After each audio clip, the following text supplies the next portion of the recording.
किसके लिए काम कर रहे हैं नरेंद्र मोदी जी? कौन है उनका सबसे प्रिय दोस्त, बताओ जरा। सबको नाम मालूम है, जोर से जरा बोलो, कौन है दोस्त? सबको पता है। आकाश में चले जाओ तो हवाई जहाज किसका?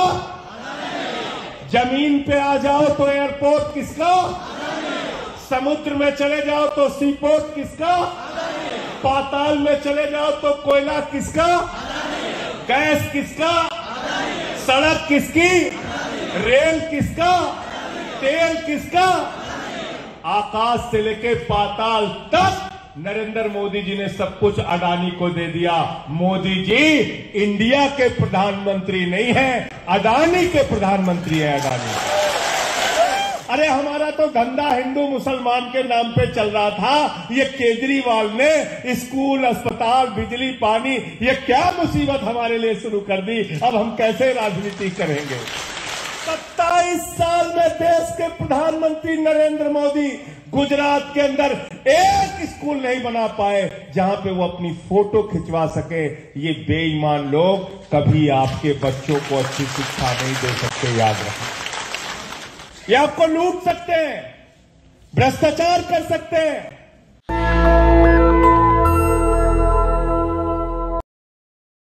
मैंने खुद हमेशा अपने आप को एक कार्यकर्ता समझा है, इसलिए मुझे मालूम है कि जब इस प्रकार का आयोजन होता है, इस प्रकार के साथियों और दोस्तों, जब हम लोगों ने अपने आंदोलन की शुरुआत 2011 में की थी, तो हमने नहीं सोचा था कि हम कोई राजनीतिक पार्टी बनाएंगे। हमने नहीं सोचा था कि हम विधायक बनेंगे, सांसद बनेंगे, मंत्री बनेंगे, मुख्यमंत्री बनेंगे। हम तो एक ही बात कह रहे थे कि भ्रष्टाचार के खिलाफ एक मजबूत लोकपाल का कानून बना दो। लेकिन उस समय की जो सरकार थी और जो हमारी विरोधी पार्टियां थी, उन सारी पार्टियों ने कहा कानून बनाना है तो विधानसभा में आओ, कानून बनाना है तो लोकसभा में आओ, कानून बनाना है तो विधानसभा में आओ।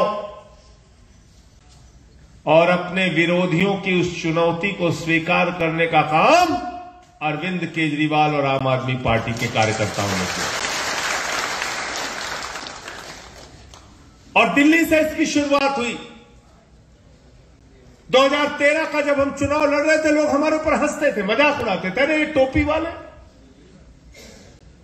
इनकी तो जमानत जब्त हो जाएगी, इनका तो पता नहीं चलेगा, और ये कैसे कैसे लोगों को इन्होंने चुनाव में उतार दिया, इनको कौन वोट देगा। लेकिन जब 2013 में दिल्ली का रिजल्ट सामने आया तो न सिर्फ पूरा हिंदुस्तान बल्कि पूरी दुनिया हैरान थी कि परिवर्तन की राजनीति की शुरुआत आती है। राखी बिरलान चुनाव लड़ रही थी आम आदमी पार्टी से, पैसे नहीं थे उसके पास, कार्यकर्ताओं ने चंदा इकट्ठा किया, चुनाव लड़ाया, और जो प्रत्याशी कांग्रेस पार्टी का उनके खिलाफ लड़ रहा था, उसकी 1000 करोड़ की संपत्ति थी। अपने इलाके में विधानसभा के चुनाव में गाना चलाता था, राजेश जी आपने तो सुना होगा, हम ही हैं यहां के राजकुमार, ये गाना चलता था, वो प्रचार ऐसे करता था। और दिल्ली की जनता ने राखी बिरला को पहला चुनाव 11,000 वोट से जिताया, दूसरा चुनाव 22,000 वोट से जिताया, तीसरा चुनाव फिर 25,000 वोटों से। अखिलेश त्रिपाठी वहां गए थे चुनाव लड़ने के लिए, नहीं गए थे तैयारी करने कि आईएएस बनेंगे, पीसीएस बनेंगे। संजीव झा गए थे वहां तैयारी करने। तमाम ये नौजवान साथी, ये कोई विधायक बनने नहीं गए थे, तो गए थे वहां आईएएस बनने के लिए, वहां पीसीएस बनने के लिए, तैयारी करने के लिए। लेकिन ये सारे लोग आंदोलन में आए, आंदोलन से पार्टी बनी तो चुनाव लड़े, और चुनाव लड़े तो उनके पास पैसे नहीं थे, साधन नहीं थे, संसाधन नहीं थे। जनता ने नोट भी दिया, जनता ने वोट भी दिया, इनको विधायक बनाया, मंत्री बनाया, चुनाव जीता। तो इसलिए मैं कहना चाहता हूं कि इसका नाम ही केजरीवाल जी ने रखा है आम आदमी पार्टी, और जिस पार्टी के साथ इस देश का आम आदमी खड़ा हो जाता है उसको फिर किसी को जरूरत नहीं है। इसलिए हम लोग नारा लगाते हैं आम आदमी जिंदाबाद, आपकी जिंदाबाद। ये पार्टी आपकी है, आपने अपनी मेहनत से बनाई है, इसको अपने खून पसीने से बनाया है, बहुत संघर्ष किया है, आंदोलन के कोख से निकली है ये पार्टी। और साथियों और दोस्तों, मैं आप सबको बधाई देना चाहता हूं, शुभकामनाएं देना चाहता हूं कि अरविंद केजरीवाल जी के नेतृत्व में 10 साल के अंदर राष्ट्रीय पार्टी बनने का गौरव आम आदमी पार्टी ने हासिल किया। अभी राजेश जी कह रहे थे, चौधरी साहब कह रहे थे कि यहां बहुत महंगी बिजली है, प्रीपेड बिजली कहते हैं कि नहीं, प्रीपेड। अगर पैसा भरवाया तो बिजली मिलेगी, पैसा नहीं भरवाया तो बिजली बंद हो जाएगी। अब की जब चुनाव में वोट मांगने के लिए आए तो इनसे कहना दिल्ली की तरह फ्री बिजली दोगे तो वोट देंगे, वरना तुम्हारी भी बत्ती गुल कर देंगे। कहना नहीं कहना है, बत्ती गुल कर देना है इनकी। कहना ना तुम्हारी भी लाइट हम उड़ा देंगे। गलत तो नहीं कह रहा हूं? पहले मुख्यमंत्री हुए केजरीवाल जी आजादी के बाद, जिन्होंने कहा हर घर में 700 लीटर डेली पीने का साफ पानी मिलना तो चाहिए, लेकिन उस पानी की कोई कीमत नहीं होनी चाहिए, फ्री पानी देने का ऐलान। पहले मुख्यमंत्री हुए अरविंद केजरीवाल इस देश के, जिन्होंने कहा हमारे बच्चों को सरकारी स्कूल की शिक्षा के नाम पर मजाक उड़ाया जाता है। जिसका बच्चा सरकारी स्कूल में पढ़ता है उसको हे दृष्टि से देखा जाता है, उसको नफरत की निगाह से देखा जाता है। ये कहा जाता है ये तो सरकारी स्कूल में पढ़ने वाला गरीब बच्चा है, ये क्या कंपटीशन कर पाएगा। केजरीवाल ने कहा विश्व स्तरीय बेहतरीन सरकारी स्कूल बनाऊंगा जहां पर आम आदमी का, गरीब का बच्चा भी पढ़ता है। जब केजरीवाल जी सिसोदिया जी जाते थे तो दिल्ली के सरकारी स्कूलों में मकड़ी के जाले लगे रहते थे, टाट पट्टी पर बच्चे बैठ के पढ़ते थे। बेटियों के लिए टॉयलेट का इंतजाम नहीं था सरकारी स्कूलों में, और आज उन्हीं सरकारी स्कूलों को दिल्ली के अंदर एयर कंडीशन कमरे केजरीवाल और सिसोदिया जी ने बनाया। उन्हीं सरकारी स्कूलों में एथलीट के ग्राउंड बनाए, उन्हीं सरकारी स्कूलों में हॉकी के ग्राउंड बनाए। लोग देख के हैरान हो जाते हैं। सरकारी स्कूलों में स्विमिंग पूल का निर्माण करवाया और सरकारी स्कूलों के टीचर्स को विदेशों में ट्रेनिंग के लिए भेजा। बोला हमारे बच्चों को अच्छी शिक्षा देना, और पिछले 8 साल से इंटर का रिजल्ट प्राइवेट स्कूल से बेहतर सरकारी स्कूल का आ रहा है। ये काम हमने किया दिल्ली का। और आप कल्पना कीजिए आम आदमी पार्टी के कार्यकर्ता के लिए कितनी खुशी की बात है, कितनी बड़ी बात है। पहले लोग कहते थे अमेरिका से सीखो, अमेरिका से सीखो, अमेरिका से सीखो। आज अमेरिका वाला कह रहा है केजरीवाल से सीखो, केजरीवाल से सीखो, केजरीवाल से सीखो। अमेरिका के राष्ट्रपति ट्रंप की पत्नी हिंदुस्तान आई। नरेंद्र मोदी जी ने कहा गुजरात में हमारा 27 साल से राज है, हमारा स्कूल देख लीजिए। ट्रंप की पत्नी ने कहा नहीं देखना। अरे बोले योगी बाबा का उत्तर प्रदेश में राज है, वहां का स्कूल देख लीजिए। ट्रंप की पत्नी ने कहा नहीं देखना। बोले मध्य प्रदेश में शिवराज का राज है, वहां देख लीजिए। बोले नहीं देखना। बोले हरियाणा में खट्टर का राज है, वहां देख लीजिए।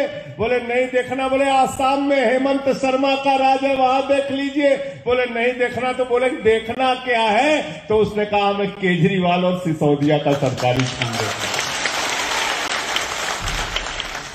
अमेरिका का न्यूयॉर्क टाइम्स अखबार दिल्ली के सरकारी स्कूलों के बारे में खबरें छापता है।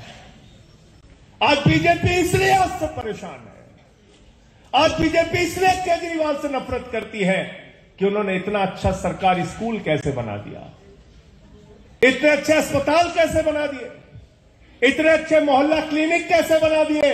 अरे हमारा तो धंधा हिंदू मुसलमान के नाम पे चल रहा था, ये केजरीवाल ने स्कूल, अस्पताल, बिजली, पानी, ये क्या मुसीबत हमारे लिए शुरू कर दी। अब हम कैसे राजनीति करेंगे, फाड़ के लेके चलेंगे।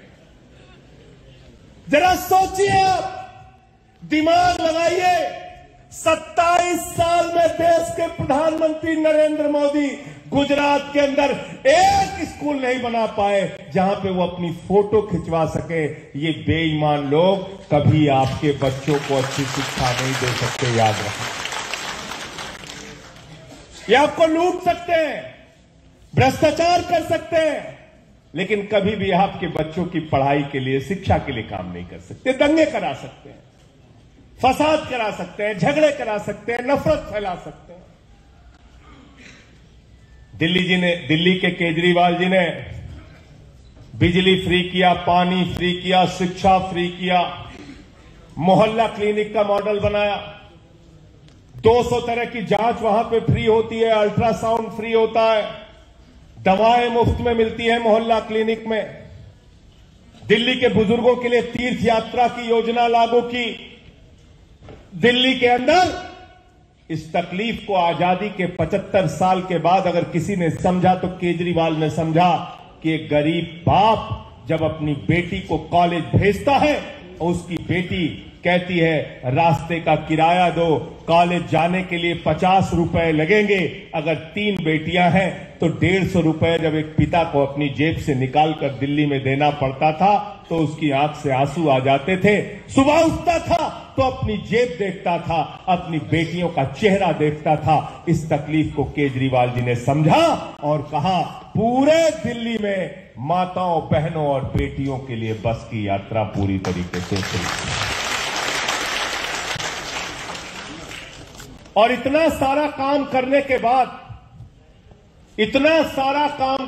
बाद भाजपा वालों ने कहा अरे भाई सब कुछ free free free free free free दिए जा रहे हो, तुम्हारे बजट का क्या होगा, तुम्हारा बजट तो बर्बाद हो जाएगा। यही बात तो कहते हैं ना बीजेपी कांग्रेस वाले, अरे सब कुछ फ्री नहीं दे सकते, बजट बर्बाद हो जाएगा, लुट जाओगे, इतना पैसा कहां से लाओगे। केजरीवाल ने वो भी करके दिखा दिया। पिछले 8 साल से दिल्ली का बजट देश में एकमात्र राज्य है जो मुनाफे का बजट है, घाटे का बजट। ये इतनी लंबी बात मैं आपसे इसलिए कर रहा हूं कि नरेंद्र मोदी जी की जो सरकार काम कर रही है वो अपने दोस्त के लिए काम कर रही है, अपने मित्रों के लिए काम कर रही है, अपने पूंजीपति साथियों के लिए काम कर रही है। संसद के अंदर सरकार ने जवाब दिया, लोकसभा राज्यसभा के अंदर इस देश की मोदी जी की सरकार ने जवाब दिया कि हमने अपने दोस्तों का, पूंजीपतियों का 13 लाख करोड़ रुपए माफ किया है। कितना माफ किया है? 13 लाख करोड़ रुपए। 13 लाख करोड़। जीरो लगाते लगाते थक जाओगे। आपका 13,000 बाकी होगा तो कॉलर पकड़ के हवालात में बंद कर देंगे, लेकिन 13 लाख करोड़ रुपए अपने दोस्तों का मोदी जी ने माफ किया। और नरेंद्र मोदी जी के जितने दोस्त हैं वो आपका बैंकों से पैसा लूटते हैं और लूट के हिंदुस्तान छोड़ के भाग जाते हैं। नाम याद दिलाऊं आपको कि याद है? नीरव मोदी ने कितना लूटा? कितना लूटा? 20,000 करोड़। 20,000 करोड़ रुपए नीरव मोदी और मेहुल चौकसी ने बैंकों से खाली कर दिया और लूट कर चले गए, आराम से लंदन में बैठे हुए। ललित मोदी ने 3,000 करोड़ रुपए बैंकों का खाली कर दिया। विजय माल्या ने 10,000 करोड़ रुपए बैंकों का साफ कर दिया। नितिन संदेशरा ने 6,000 करोड़ रुपए बैंकों का साफ कर दिया। बैंकों में आपका पैसा जमा है, आम आदमी का पैसा जमा है। मैं कहना चाहता हूं नरेंद्र मोदी जी से, ये 13 लाख करोड़ रुपए जो तुम्हारे दोस्तों ने खाए हैं, लूटा है, वो पैसा उनसे वापस लो और हिंदुस्तान की तरक्की के लिए उस पैसे को लगाओ। अस्पताल बनाओ, उससे स्कूल बनाओ, उससे सड़कें बनाओ, उससे गांव की तरक्की करो, तब ये देश आगे जाएगा। किसके लिए काम कर रहे हैं नरेंद्र मोदी जी? कौन है उनका सबसे प्रिय दोस्त, बताओ जरा। सबको नाम मालूम है, जोर से जरा बोलो, कौन है दोस्त? सबको पता है। आकाश में चले जाओ तो हवाई जहाज किसका? जमीन पे आ जाओ तो एयरपोर्ट किसका? समुद्र में चले जाओ तो सीपोर्ट किसका? पाताल में चले जाओ तो कोयला किसका? गैस किसका? सड़क किसकी? रेल किसका? तेल किसका?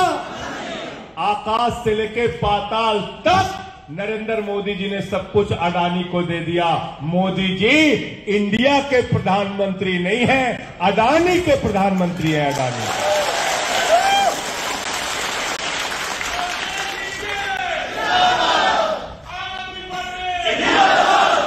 अडानी के प्रधानमंत्री अडानी के लिए काम कर रहे हैं, अडानी के लिए काम कर रहे हैं। आपका पैसा बैंक से भी लूट रहे हैं, आपके साथ भ्रष्टाचार भी कर रहे हैं। अभी बताया हमारे चौधरी साहब ने, बालू में घोटाला, हर एक चीज में सिंडिकेट चल रहा है, हर चीज में भ्रष्टाचार हो रहा है। आसाम के अंदर आपके साथ भ्रष्टाचार भी कर रहे हैं, बैंकों का भी पैसा लूट रहे हैं। और आपको जब चुनाव आता है तो कोई काम की बात नहीं करते।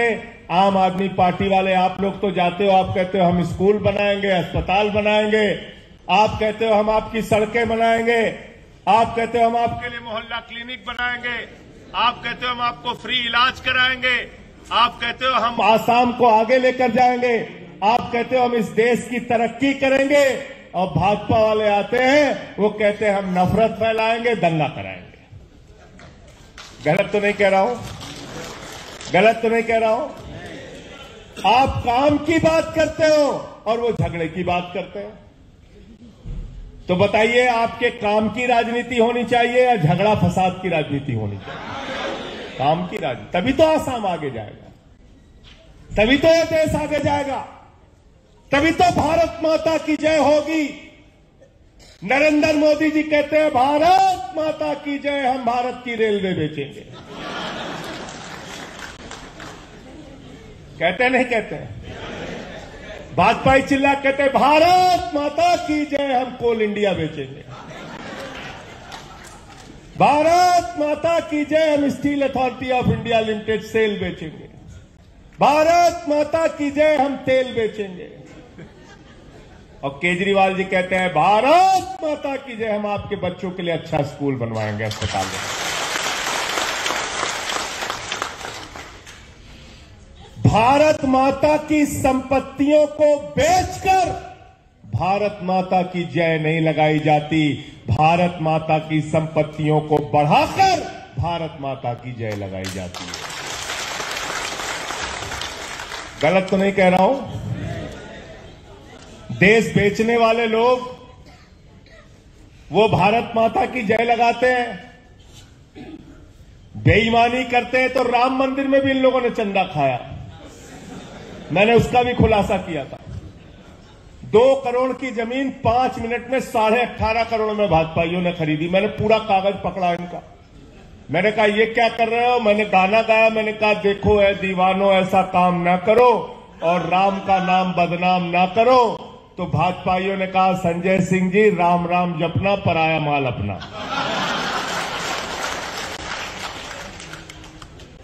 तो ये न राम के हैं, न आम के हैं, न किसी काम के हैं, दुश्मन अनाज के हैं ये। तो मैं इशारा कर रहा था कि आपके साथ कितनी बड़ी लूट हो रही है। और चुनाव आता है तो आपके नकली नारों में फंसा देते हैं, कहते हैं जिस हिंदू का खून न खौला खून नहीं वो पानी है। अब की जब चुनाव में आए तो कह देना हमारा खून सब बहुत खौल रहा है, पहले अडानी जितना लूट के लिया है उसको सब वापस करो। है कह रहा हमारा खून बहुत लूट खौल रहा है, जितना भ्रष्टाचार असम के अंदर चल रहा है वो बंद करो। मुझे बता रहे थे कि मुख्यमंत्री जी के परिवार में ही प्राइवेट स्कूल चलाते हैं, चलाते नहीं चलाते? तो जो मुख्यमंत्री खुद प्राइवेट स्कूल चलाएगा वो सरकारी स्कूल कैसे खोलेगा भाई? खोलेगा क्या? उसको तो अच्छा माल उधर से मिल रहा है, तो क्यों खोलेगा? तो इसलिए आम आदमी पार्टी जब आएगी तब अच्छे स्कूल बनेंगे, अच्छे अस्पताल बनेंगे, मोहल्ला क्लिनिक बनेगा, इलाज होगा, रोजगार। बाकी तो झूठ बोलने में, मैं तो मोदी जी के बारे में कहता हूं अगर कोई अंतर्राष्ट्रीय प्रतियोगिता हो तो नंबर 1 पे नरेंद्र मोदी जी आएंगे भाषण प्रतियोगिता में, झूठ बोलने में। और इतने कॉन्फिडेंस के साथ झूठ बोलते हैं, ये भी सीखना पड़ेगा उनसे। अभी बिहार के लिए बोलने लगे, राजेश जी क्या बोला? कहने लगे दरभंगा में हमने एम्स अस्पताल बनवा दिया। पूरा बिहार के लोग पहुंच गए, बोले भैया कहां है एम्स? बना ही नहीं हुआ।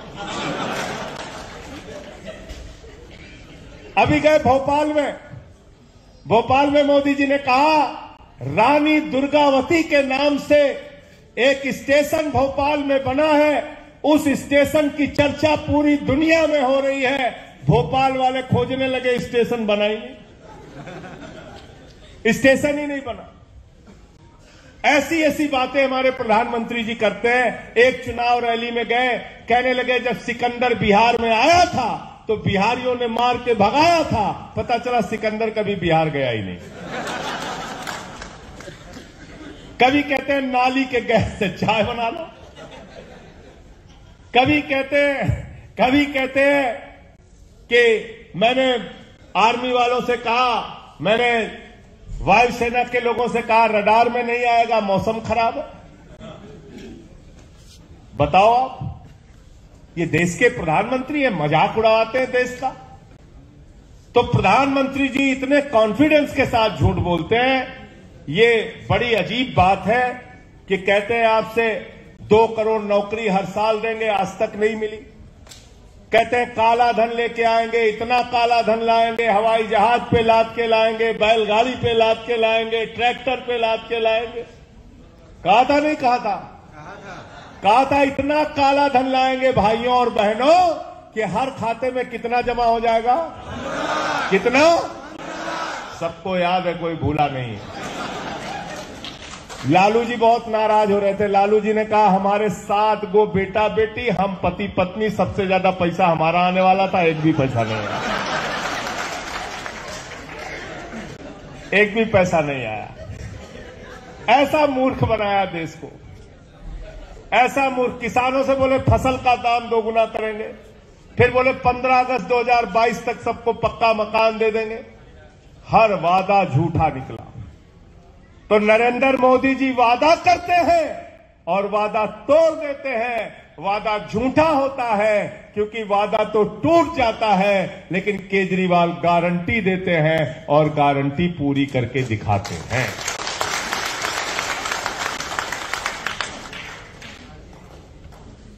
आज जो हालात चल रहे हैं देश के, आपसे छिपे नहीं है।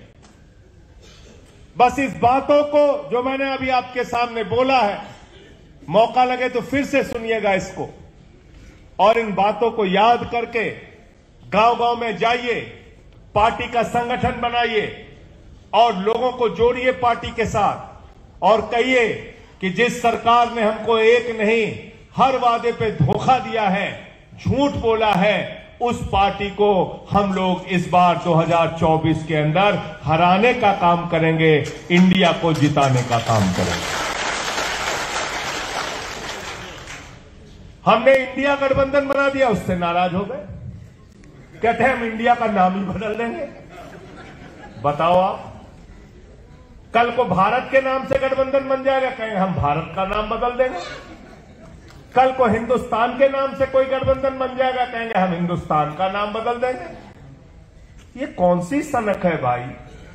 बाबा साहब डॉक्टर भीमराव अंबेडकर जी ने इस देश का कॉन्स्टिट्यूशन लिखा, इस देश का संविधान लिखा, और उस संविधान में लिखा India that is Bharat shall be A union of states. ये लिखा है बाबा साहब डॉक्टर भीमराव अंबेडकर ने आर्टिकल की पहली धारा। कितनी बार है? 900 बार देश के कॉन्स्टिट्यूशन में इंडिया लिखा हुआ है, 900 बार। इसलिए मैं भाजपा के लोगों से कहना चाहता हूं, हमारे इंडिया का, हमारे भारत का, हमारे हिंदुस्तान का नाम बदलने की कोशिश मत करना। ये मुल्क तुम्हारे बाप का नहीं है, एक एक आम आदमी का है, 140 करोड़ लोगों का। आप नाम बदलोगे इस देश का। और इसलिए साथियों और दोस्तों, इनसे लड़ना होगा, इनसे संघर्ष करना होगा। इनकी असलियत लोगों को बतानी होगी कि ये सरकार आपके बच्चों के लिए नहीं चला रहे, ये सरकार आपको रोजगार देने के लिए नहीं चला रहे, ये सरकार आपको किसान के फसल का दाम देने के लिए नहीं चला रहे, ये सरकार महंगाई कम करने के लिए नहीं चला रहे, ये सरकार पूरे देश का संसाधन लूटकर अडानी को नीलाम करने के लिए चला रहे, अडानी को देने के लिए चला रहे। पूरी व्यवस्था, देश के सारे संसाधन एक ही आदमी को देने के लिए सरकार चला रही है। इसलिए आपको अपना संदेश गांव-गांव में पहुंचाना पड़ेगा। आम आदमी पार्टी के संगठन के बारे में जो जानकारी चौधरी जी ने, राजेश भाई ने, और अभी प्रदेश कार्यकारिणी की मीटिंग थी, जो जानकारी इन लोगों ने दी, हमारे साथियों ने, बहुत तेजी के साथ आसाम के अंदर आम आदमी पार्टी बढ़ रही है। इसके लिए आप सबको बहुत बहुत बधाई। आप सब मेहनत कर रहे हैं, तेजी के साथ आप अपना संगठन बढ़ा रहे हैं। ऐसे ही संगठन का विस्तार करिए। जब हम लोग, आपको यकीन नहीं होगा, आंदोलन जब हमने शुरू किया था तो हम तो उम्मीद कर रहे थे कि 2-3 हजार लोग आ जाए तो बहुत बड़ी बात है। राजेश जी गलत कह रहे हैं। जंतर मंतर पे हम लोग सोच रहे थे 3000 लोग आ जाए, केजरीवाल जी सोच रहे थे 3000 भी आ जाएंगे तो बहुत होगा। आज तो देश के किसी भी हिस्से में चाहो तो हजारों हजार लोग आम आदमी पार्टी के साथ जुड़ने के लिए तैयार। आज देश के हालात को नफरत के नाम पे, नफरत की बुनियाद पे इस देश को बांटने का काम किया जा रहा है। मणिपुर पिछले 4-5 महीने से चल रहा है। देश के प्रधानमंत्री को उसकी चिंता नहीं। एक बार भी मणिपुर के हिंसा के ऊपर आवाज प्रधानमंत्री ने नहीं निकाली। और जब मैंने देश की संसद में कहा मणिपुर पे जवाब दो, मणिपुर पे जवाब दो, मुझे सस्पेंड करके बाहर कर दिया। अभी तक भी मुझे सस्पेंड किया हुआ है, लेकिन मैं इनसे डरने वाला नहीं, इनसे लड़ने का काम करूंगा।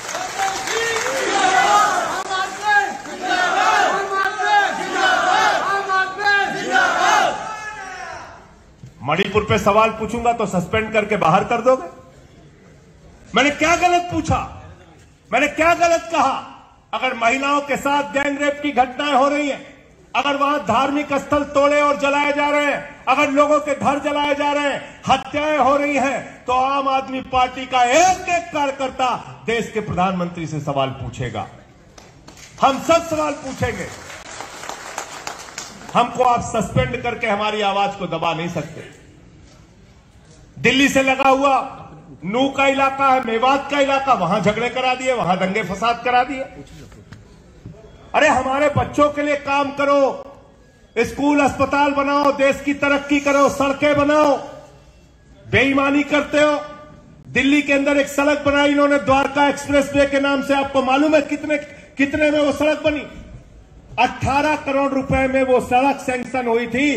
250 करोड़ रुपए प्रति किलोमीटर में सड़क बन। बताओ आप, सोने की सड़क बना रहे हैं।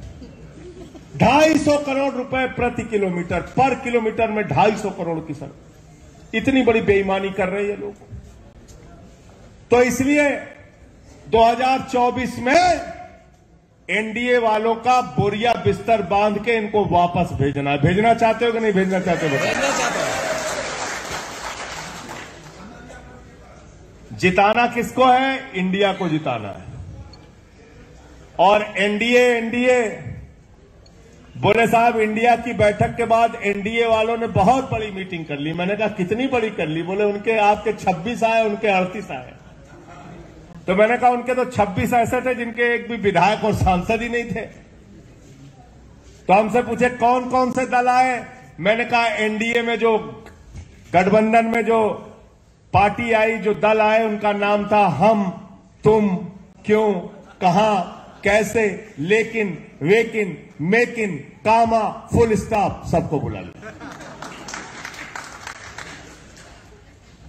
और मैंने कहा ये एनडीए नहीं है, तुम्हारी पूरी सरकार तो अडानी के लिए काम करती है, इसलिए मैंने एनडीए का नाम बदल के रख दिया न्यू डीलर ऑफ अडानी। क्या नाम है एनडीए का? जरा बोल दो।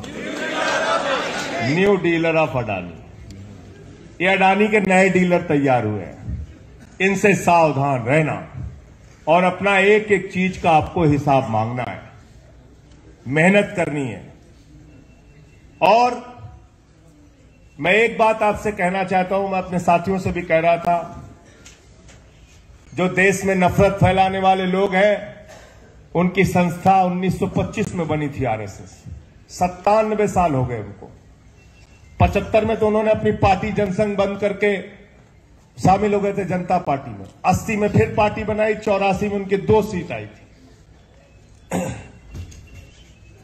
तो इसलिए आज बहुत सालों की 97 साल के उनका जो काम करने का तौर तरीका, धंधा जो भी है, उसके बाद अब वो सत्ता में आए।